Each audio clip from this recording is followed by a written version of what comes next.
Ainatul Rizkiyah dari Prodi Manajemen Dakwah semester 1 kelas 1. Di sini saya akan mereview buku yang berjudul Filsafat Ilmu. Istilah filsafat bagi mahasiswa baru yang masih menduduki jenjang S1 masih asing bagi mereka. Karena apa?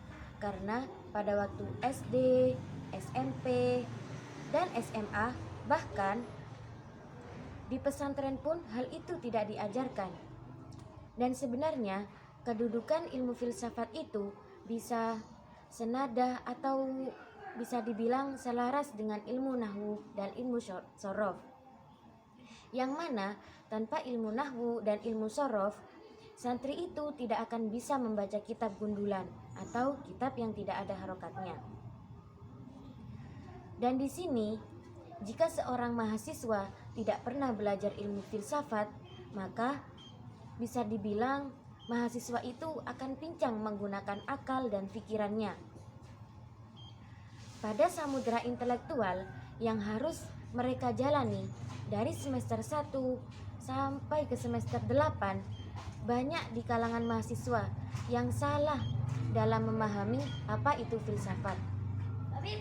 Sehingga filsafat tidak lagi dipahami sebagai ilmu alat dalam membeda dunia akademik, melainkan filsafat dianggap sebagai tujuan dalam capaian akademik tertinggi. Dari pemahaman mahasiswa yang seperti itu, di sini penulis buku mendefinisikan bahwa ilmu filsafat secara etimologi, filsafat terdiri dari dua suku kata Yunani, yaitu yang pertama philia. Philia ini yang artinya cinta, dan yang kedua yaitu sophia. Sophia ini artinya kebijaksanaan. Begitulah bangsa Yunani memberi nama filsafat, yang merupakan ilmu yang paling rumit dan paling tua di muka bumi ini. Hingga ilmu filsafat ini disebut juga sebagai induk dari berbagai macam ilmu pengetahuan.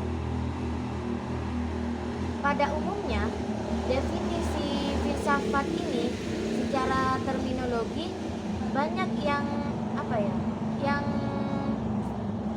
mengutarakan tentang ilmu filsafat, dan bahkan ada beberapa pendapat dari para ahli, diantaranya yaitu Pythagoras, Socrates, Plato, Aristoteles, Al-Kindi, dan Al-Farabi, yang mana ketika disimpulkan atau bisa disebut disederhanakan, pemahaman akan definisi filsafat secara terminologi di sini, penulis mengulas dari sebuah cerita, yang mana filsafat itu merupakan suatu ilmu yang menggali tentang rasa ingin tahu suatu kebenaran, yang dirasa kebenaran itu sulit untuk dicapai oleh akal pikiran manusia. Baiklah, cukup sekian yang bisa saya sampaikan hasil review bukunya. Apabila ada salah kata, saya mohon maaf ya sebesar-besarnya. Wassalamualaikum warahmatullahi wabarakatuh.